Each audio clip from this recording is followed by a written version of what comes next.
The Fault in Our Stars by John Green. Chapter 6. Mom was folding my laundry while watching this TV show called The View when I got home. I told her that the tulips and the Dutch artist and everything were all because Augustus was using his wish to take me to Amsterdam. "That's too much," she said, shaking her head. "We can't accept that from a virtual stranger." "He's not a stranger. He's easily my second best friend." "Behind Caitlin?" "Behind you," I said. It was true, but I'd mostly said it because I wanted to go to Amsterdam. "I'll ask Dr. Maria," she said after a moment.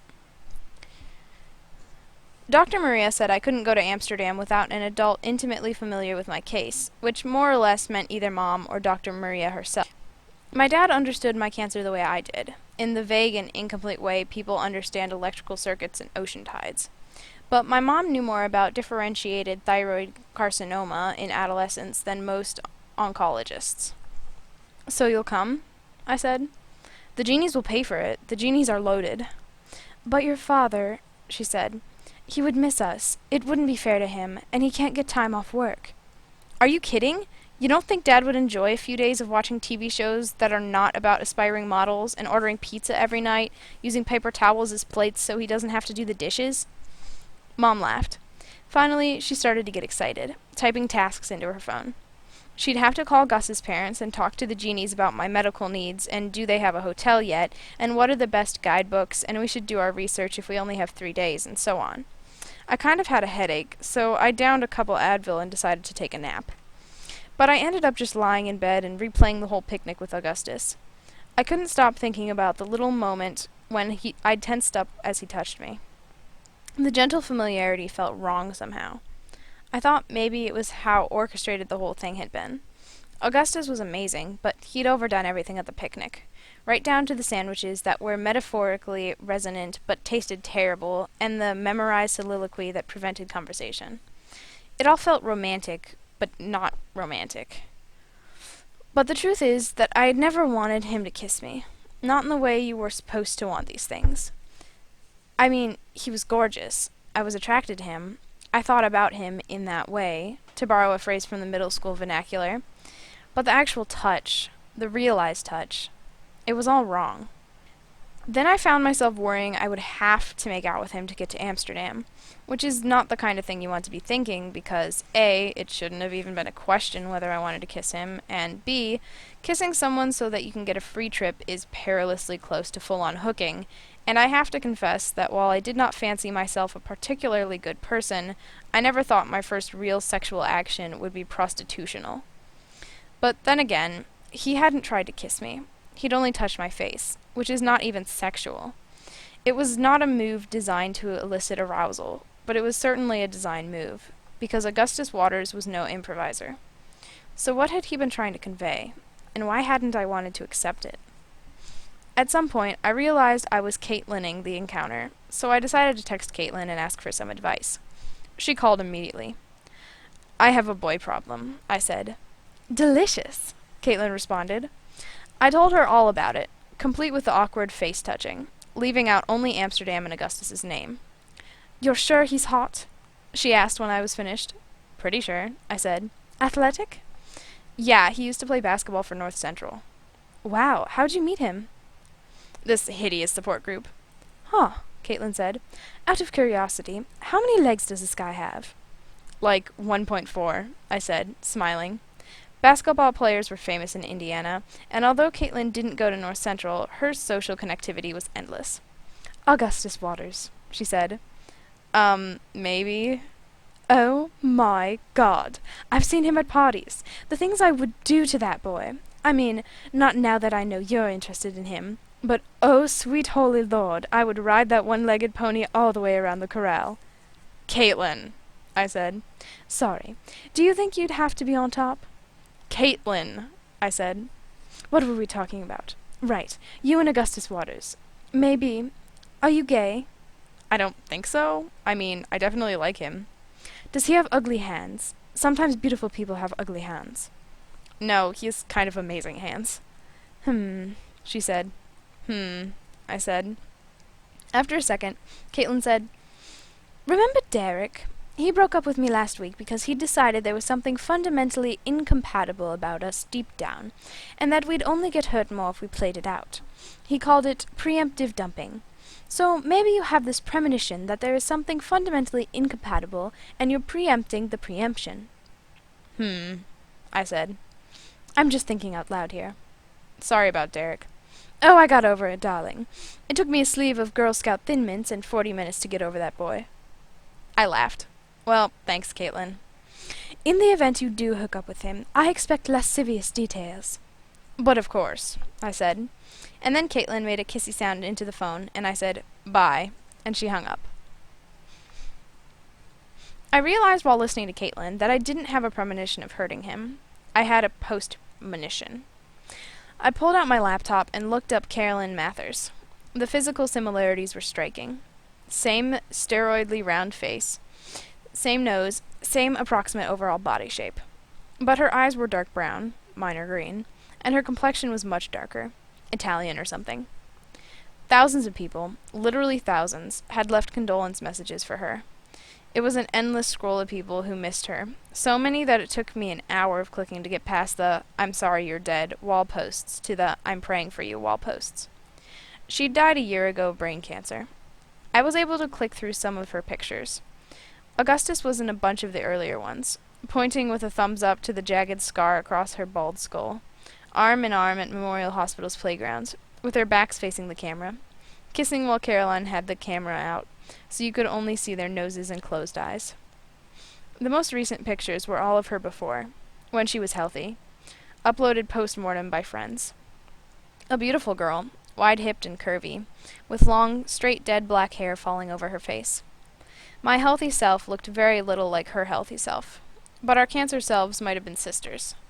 No wonder he'd stared at me the first time he saw me. I kept clicking back to this one wall post, written 2 months ago, 9 months after she died, by one of her friends. We all miss you so much. It just never ends. It feels like we were all wounded in your battle, Carolyn. I miss you. I love you. After a while, Mom and Dad announced it was time for dinner. I shut down the computer and got up. But I couldn't get the wall post out of my mind, and for some reason it made me nervous and unhungry. I kept thinking about my shoulder, which hurt, and also I still had the headache, but maybe only because I'd been thinking about a girl who died of brain cancer. I kept telling myself to compartmentalize, to be here now at the circular table, arguably too large in diameter for 3 people and definitely too large for 2, with this soggy broccoli and black bean burger that all the ketchup in the world could not adequately moisten. I told myself that imagining a met in my brain or my shoulder would not affect the invisible reality going on inside of me, and that therefore all such thoughts were wasted moments in a life composed of definitionally finite set of such moments. I even tried to tell myself to live my best life today. For the longest time, I couldn't figure out why something a stranger had written on the internet to a different, and deceased, stranger was bothering me so much and making me worry that there was something inside of my brain, which really did hurt, although I knew from years of experience that pain is a blunt and nonspecific diagnosis instrument. Because there had not been an earthquake in Papua New Guinea that day, my parents were all hyper-focused on me, and so I could not hide this flash flood of anxiety. "Is everything all right?" asked Mom as I ate. "Uh-huh," I said. I took a bite of burger, swallowed, tried to say something that a normal person whose brain was not drowning in panic would say. "Is there broccoli in the burgers?" "A little," Dad said. "Pretty exciting that you might go to Amsterdam." "Yeah," I said. I tried not to think about the word wounded, which of course is a way of thinking about it. "Hazel," Mom said, "where are you right now?" "Just thinking, I guess," I said. "Twitter-pated," my dad said, smiling.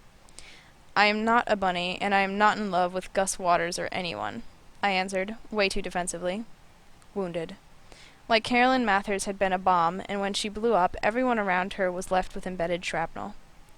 Dad asked me if I was working on anything for school. "I've got some very advanced algebra homework," I told him. So advanced that I couldn't possibly explain it to a layperson. "And how's your friend Isaac?" "Blind," I said. "You're being very teenagery today," Mom said. She seemed annoyed about it. "Isn't this what you wanted, Mom? For me to be teenagery?" "Well, not necessarily this kind of teenagery. But of course your father and I are excited to see you become a young woman, making friends, going on dates." I'm not going on dates, I said. I don't want to go on dates with anyone. It's a terrible idea and a huge waste of time, and, honey, my mom said, what's wrong? I'm like, I'm like a grenade, Mom. I'm a grenade, and at some point I'm going to blow up, and I would like to minimize the casualties, okay? My dad tilted his head a little to the side, like a scolded puppy. I'm a grenade, I said again. I just want to stay away from people and read books and think and be with you guys because there's nothing I can do about hurting you. You're too invested, so just please let me do that, okay? I'm not depressed, I don't need to get out more, and I can't be a regular teenager because I'm a grenade. Hazel, Dad said, and then choked up. He cried a lot, my dad. I'm gonna go to my room and read for a while, okay? I'm fine. I really am fine. I just want to go read for a while. I started out trying to read this novel I'd been assigned, but we lived in a tragically thin-walled home, so I could hear much of the whispered conversations that ensued. My dad saying, "It kills me," and my mom saying, "That's exactly what she doesn't need to hear," and my dad saying, "I'm sorry, but," and my mom saying, "Are you not grateful?" and him saying, "God, of course I'm grateful." I kept trying to get into this story, but I couldn't stop hearing them. So I turned on my computer to listen to some music, and with Augustus's favorite band, The Hectic Glow, as my soundtrack, I went back to Carolyn Mather's tribute pages, reading about how heroic her fight was, and how much she was missed, and how she was in a better place, and how she would live forever in their memories, and how everyone who knew her, everyone, was laid low by her leaving. Maybe I was supposed to hate Carolyn Mathers or something because she'd been with Augustus, but I didn't. I couldn't see her very clearly amid all the tributes, but there didn't seem to be much to hate. She seemed to be mostly a professional sick person, like me, which made me worry that when I died they'd have nothing to say about me except that I fought heroically, as if the only thing I'd ever done was have cancer. Anyway, eventually I started reading Carolyn Mather's little notes, which were mostly actually written by her parents, because I guess her brain cancer was of the variety that makes you not you before it makes you not alive. So it was all like, Carolyn continues to have behavioral problems. She's struggling a lot with anger and frustration over not being able to speak. We are frustrated about these things too, of course, but we have more socially acceptable ways of dealing with our anger. Gus has taken to calling Carolyn Hulk Smash, which resonates with the doctors. There's nothing easy about this for any of us, but you take your humor where you can get it. Hoping to go home on Thursday. We'll let you know. She didn't go home on Thursday, needless to say. So of course I tensed up when he touched me. To be with him was to hurt him, inevitably. And that's what I'd felt as he reached for me. I'd felt as though I were committing an act of violence against him, because I was. I decided to text him. I wanted to avoid a whole conversation about it. Hi, so, okay, I don't know if you'll understand this, but I can't kiss you or anything. Not that you'd necessarily want to, but I can't. When I try to look at you like that, all I see is what I'm going to put you through. Maybe that doesn't make sense to you. Anyway, sorry. He responded a few minutes later. Okay. I wrote back. Okay. He responded, "Oh, my God, stop flirting with me." I just said, okay. My phone buzzed moments later. I was kidding, Hazel Grace. I understand. But we both know that okay is a very flirty word. Okay is bursting with sensuality. I was very tempted to respond okay again, but I pictured him at my funeral, and that helped me text properly. Sorry. I tried to go to sleep with my headphones still on, but then after a while my mom and dad came in, and my mom grabbed Bluey from the shelf and hugged him to her stomach, and my dad sat down in my desk chair, and without crying he said, "You are not a grenade, not to us. Thinking about you dying makes us sad, Hazel, but you are not a grenade. You are amazing. You can't know, sweetie, because you've never had a baby become a brilliant young reader with a side interest in horrible television shows, but the joy you bring us is so much greater than the sadness we feel about your illness." Okay, I said. Really, my dad said. I wouldn't lie to you about this. If you were more trouble than you're worth, we'd just toss you out on the streets. We're not sentimental people, Mom added, deadpan. We'd leave you at an orphanage with a note pinned to your pajamas. I laughed. You don't have to go to support group, Mom added. You don't have to do anything, except go to school. She handed me the bear. I think Bluey can sleep on the shelf tonight, I said. Let me remind you that I'm more than 33 half years old. Keep him tonight, she said. Mom, I said. He's lonely, she said. Oh, my God, Mom, I said. but I took stupid Bluey and kind of cuddled with him as I fell asleep. I still had one arm draped over Bluey, in fact, when I awoke just after 4 in the morning with an apocalyptic pain fingering out from the unreachable center of my head.